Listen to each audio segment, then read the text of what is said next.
السلام عليكم ورحمة الله وبركاته، كيف حالكم؟ إن شاء الله طيبين، شو أخباركم؟ شو علومكم؟ وش مسوين؟ صلوا على النبي يا جماعة الخير، اللهم صل وسلم على نبينا محمد. الله يسعد هالوجيه، قولوا آمين. اليوم عندنا قصة، والقصة فيها تنبيه. صراحة قصة فيها شيء غريب. بعد ما أكمل القصة بقول كلمتين أتمنى الكل ينتبه لها. هذه إنسانة جميلة لطيفة حنونة كالعادة. الإنسانة هذه لنفترض اسمها منيرة. منيرة هذه تقول دخلت الجامعة، تعرفت على واحدة في الجامعة. هذه الوحدة اللي نفترض اسمها فاطمة. فاطمة هذه هي اللي بادرت وجت تعرفت علي. المهم تعرفت عليها وسوالف وكذا، فسألتني انت تجين الجامعة مع مين؟ فقلت لها انا اجي مع سواق.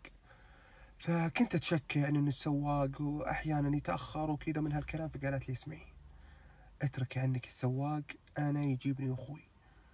اذا تبي تجين معي واكون اخذك من البيت انا مستعده. قلت لها ما ابي اتعبكم وكذا، واساسا امي من النوع اللي مستحيل تخليني اطلع. حتى السواق هذا هي اللي جابته لي. فامي مو من النوع اللي عايدي وزي كذا. قالت لي ما عليك، انا بكلم امك وبقنعها بهذا الشيء. قلت لها طيب. وبالفعل فاطمه بعد ما كلمت امي عنها وزي كذا جتني للبيت وتكلمت مع امي واقنعت امي اني انا اروح معها. يعني بعد ما امي رفضت وزي كذا، لكن اصرت عليها باسلوب فظيع جدا. فمن بعدها خلاص صارت تجي تمرني معها اخوها، تاخذني ونروح. انا لاحظت يوم تجيني انه يعني تركب مع اخوها، تشيل الطرحه وهي راكبه، تسوي حركات، تمسك يد اخوها وزي اشياء.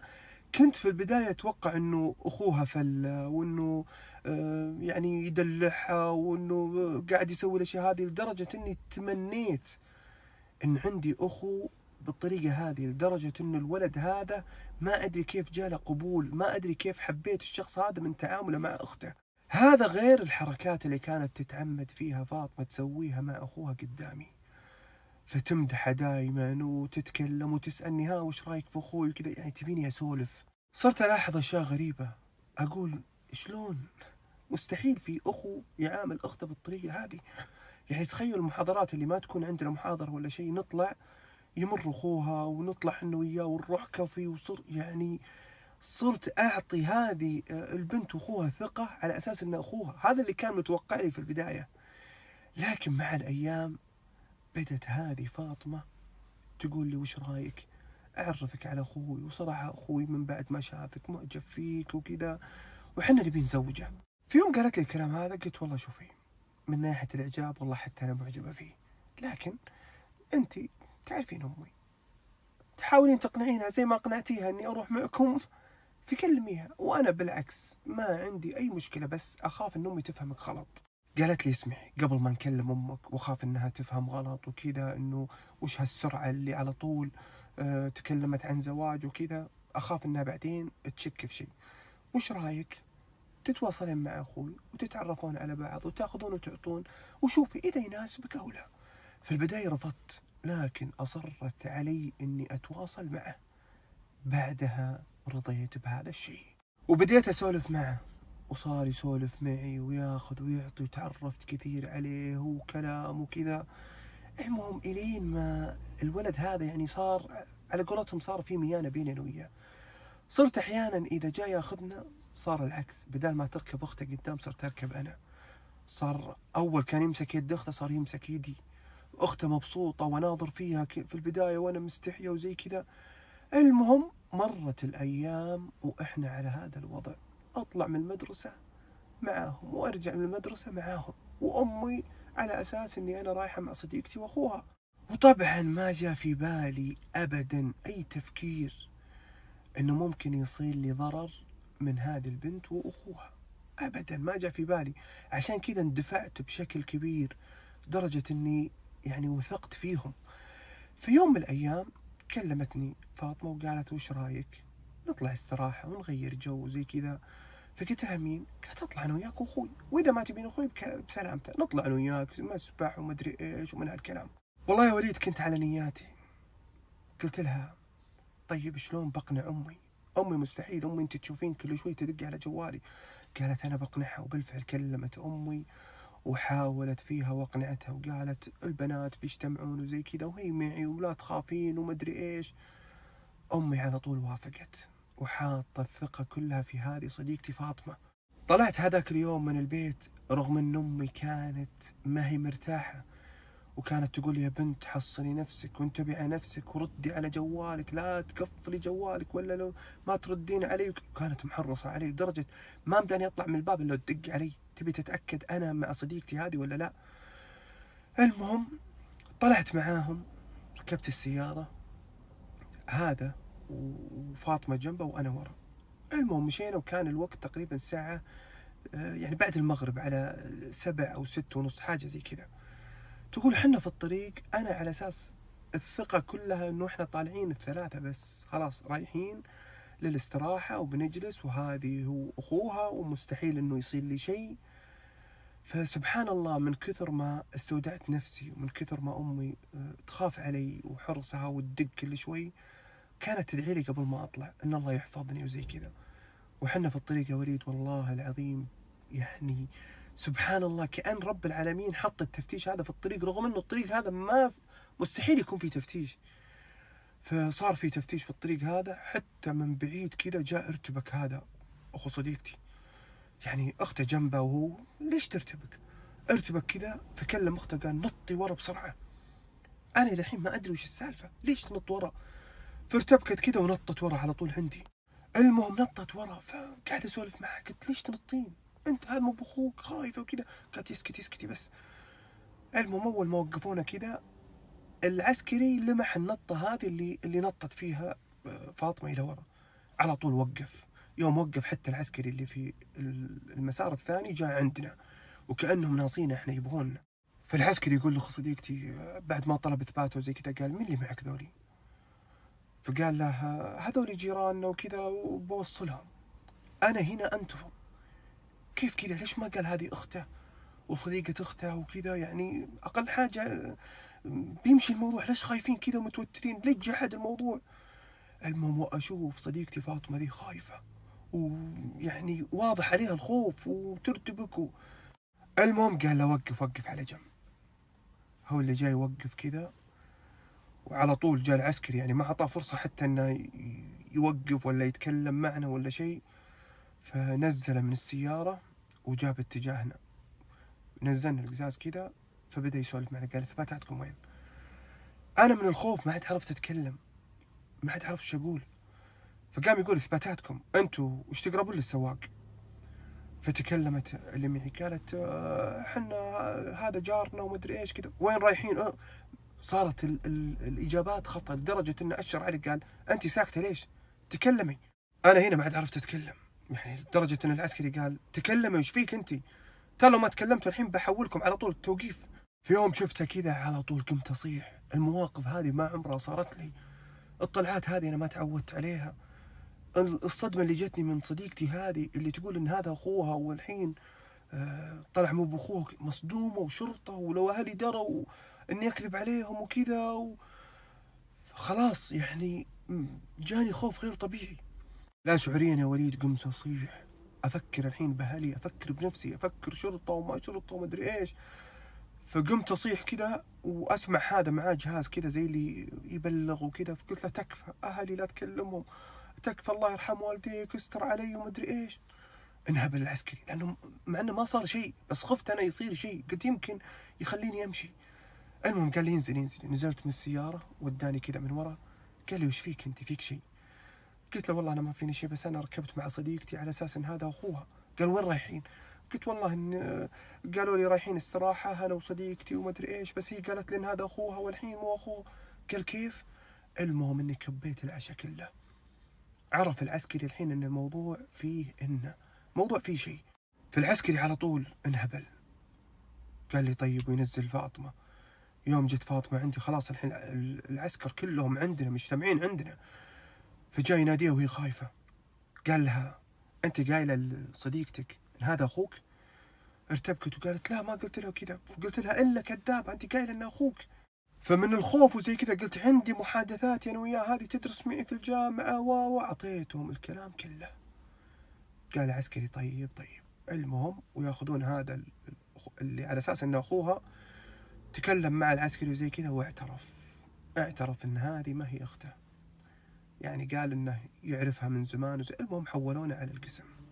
المهم يركبونه في سيارة بعد ما هداني العسكري وقال لي اهدي، أهلك ما راح يعرفون شيء ولا بس بنروح القسم بيصير فيه تحقيق، بس ننهي التحقيق وما عليك، بتطلعين أنت وأمورك، حتى إحنا بنوصلك مكانك. المهم ركبوني أنا وصديقتي السيارة ودونا القسم القريب من نفس منطقتنا يعني. المهم يوم يدخلونا بدأ المحقق يعني يسألني وزي كذا، وعلمته بكل شيء.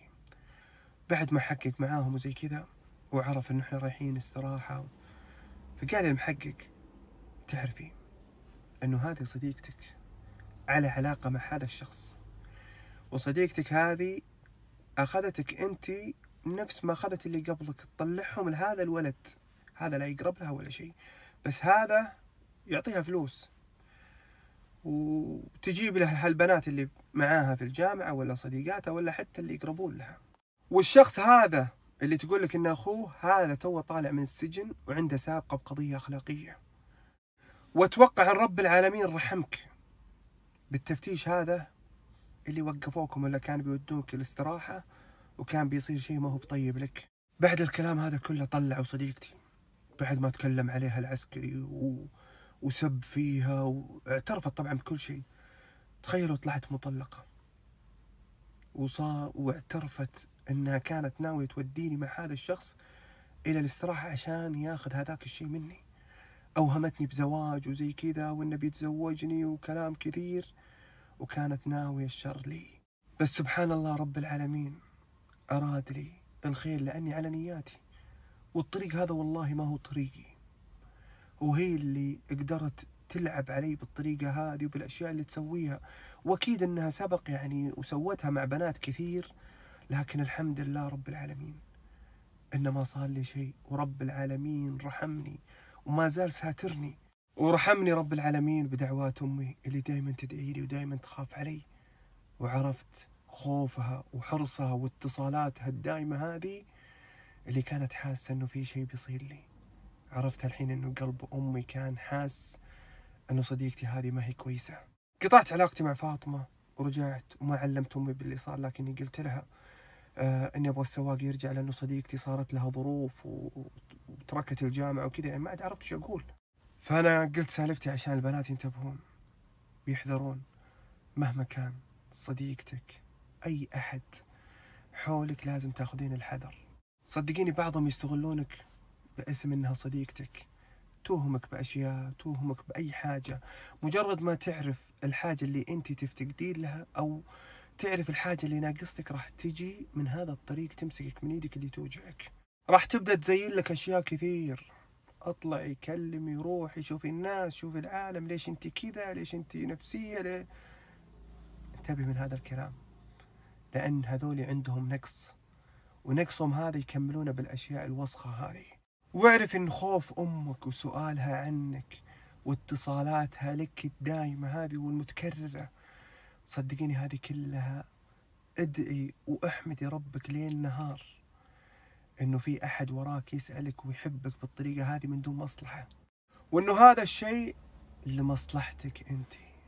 لأنه كم من بنت يعني ماخذة راحتها وفالتها، وممكن تشوفيها أنت تقولين هذه فالتها وماخذة راحتها وزي كذا، لكن من داخلها والله العظيم ما في سعادة، وتلقى هذه الآدمية تتمنى أنه عندها أحد يهتم فيها. طبعا انتهت القصة هنا، الحمد لله على سلامتها صاحبة القصة، وحسبي الله ونعم الوكيل على فاطمة وعلى شاكلتها، فاطمة اللي في القصة يعني. وحسبي الله ونعم الوكيل على كل شخص يستغل أحد سواء ولد أو بنت بالطريقة هذه. الحاجة اللي أنا حبيت أني أوضحها وأضيفها نقطة بسيطة، لما ننزل قصة زي كذا مو معناتها أنه أي أحد يسمع الحين، يعني الآباء أو الأمهات أو بعض البنات، أنه خلاص يشوف اللي حوله كلهم مو كويسين نفس اللي في القصة. لا، إحنا نقول القصة هذه من باب التنبيه، يعني عشان إذا مر عليك نفس المشكلة هذه يكون عندك حذر. أما بالنسبة للأب والأم في البيت سواء مع عيالك مع بناتك، ترى الشدة أحيانا ما تنفع، إنك تكون شديد ما ينفع، وإنك تكون مرة مفلت ما ينفع، لازم تكون حاجة وسط بين هذه وهذه. وصدقوني، أنت يا الولد أو أنت يا البنت، أدري إنه بعضكم ينزعج من كثرة اتصالات الأم ولا الأب. وينك؟ مع مين تروح؟ لا تروح، اقعد في البيت، لا تطلع. تيجي تقول أنا كبير وأنا عارف. والله مهما كبرت، مهما كبرت أنت ما عشت وما تدري الدنيا هذه كيف. في ناس ما يخافون الله، في ناس ما يخافون الله، زي ما سمعت القصة هذه. في ناس ما همها شيء، ممكن تطيحك في الخراب، ممكن تطيحك في شيء، ممكن يلف ويدور عليك، يجيك بصفة انه صديقك او صديقتك او شيء، وهو لاف عليك في حاجة، يبغى يطيحك في مشكلة، في مصيبة. خصوصا اذا كان هو طايح في هذا الشيء يبغى يطيحك فيه. خصوصا اذا في احد يعني زي القصة هذه، يجيك واحد جيبي لي مثلا صديقتك، جيبي لي صديقاتك، يلا، ويعطيها فلوس ولا يعطيها اشياء. ما تخاف الله، هي بتروح تطيح اللي حولها. فأنت لازم تعرف إنه لما يكون عندك أب وأم زي كذا، احمد ربك وقل الحمد لله رب العالمين. حتى صاحبة القصة سمعت وش قالت؟ تقول أنا عرفت قيمة أمي، وعرفت الاتصالات هذه اللي كانت مضايقتني، عرفت ليش. عندهم إحساس ترى. أنت توك طالع على الدنيا هذه، ما تدري حتى لو وصل عمرك 20 21 22، ما تدري وش اللي حولك. أنت مجرد الشخص قدامك، ما تدري وش اللي في قلبه. فإذا عندك أم وأب زي كذا، حب رؤوسهم ليل نهار ولا تزعل. بالعكس، والله العظيم غيرك فقد هذا الشيء. غيرك والله أبوه وأمه ما يدرون عنه وش اسمه ولا كم عندهم عيال، ولا ما يدري. تارك عيالهم مطنشهم. تلقى الولد ولا البنت يتمنون أن أحد يهتم فيهم في البيت، يقول لهم وين رايحين وين جايين. فهذه نعمة من الله سبحانه وتعالى لك ترى. ومهما كان الأب والأم يخافون، لكن برضو خوفكم على عيالكم يكون بالحد المعقول. لا نشد مرة ولا نرخي مرة. يا أخي أنت الأب خليك صديق ولدك، والأم خليك صديقة بنتك. عاملوهم كذا. والله العظيم إنه لو صار لهم أي خطأ يجون يعلمونكم قبل، لو صار لهم تهديد يجون يقولوا لكم، بيطلع مكان يجي يستأذن منك. أهم شيء يكون فيه اهتمام، تهتمون في عيالكم، تهتمون فيهم، وفروا لهم اللي يبونه على قد ما تستطيعون. لا تخلوهم ينجرفون وراء الناس اللي يعني، خصوصا اللي وقت فراغ العطل، ولا في احيانا اللي خلص ثانوي يجلس ما يداوم ولا يروح ولا يكمل جامعة. هذا انتبه عليه. الكلمات السلبية لا تجي منك انت لأب والأم. انت ما فيك خير، انت ما ادري وش، وانت ما تنفع، انت لا تجي منك لعيالك، لان هذه اول تحطيم له. اول شيء تهز فيها نفسيته وشخصيته، تخليه يروح للخراب او هي تطيح في الخراب. فلازم برضو تشجعوهم انهم ينتبهون على انفسهم. اما بالنسبه للقصص اللي ننزلها احنا، هذه مشاكل تصير بين ناس والتنبيه وكذا فقط. احنا ما ننزل هذا عشان تجي تعصب، ولا يلا شوفي وش صار في فلانه وانتبهي، ولا شوف وش صار وانت لا ما له علاقه. ترى القصه اللي تنزل ما له علاقه، تنزل بس للتنبيه. انتبهوا، أحد صارت له مشكلة وحب أنه ينبه الناس بس. هذه الفائدة من القصص اللي إحنا نعطيها للعظة والعبرة. هذا هو. فإن شاء الله أنه القصة هذه تفيد وتنبه الكثير. صلوا على رسول الله. أشوفكم على خير إن شاء الله في قصة جاية في أمان الله.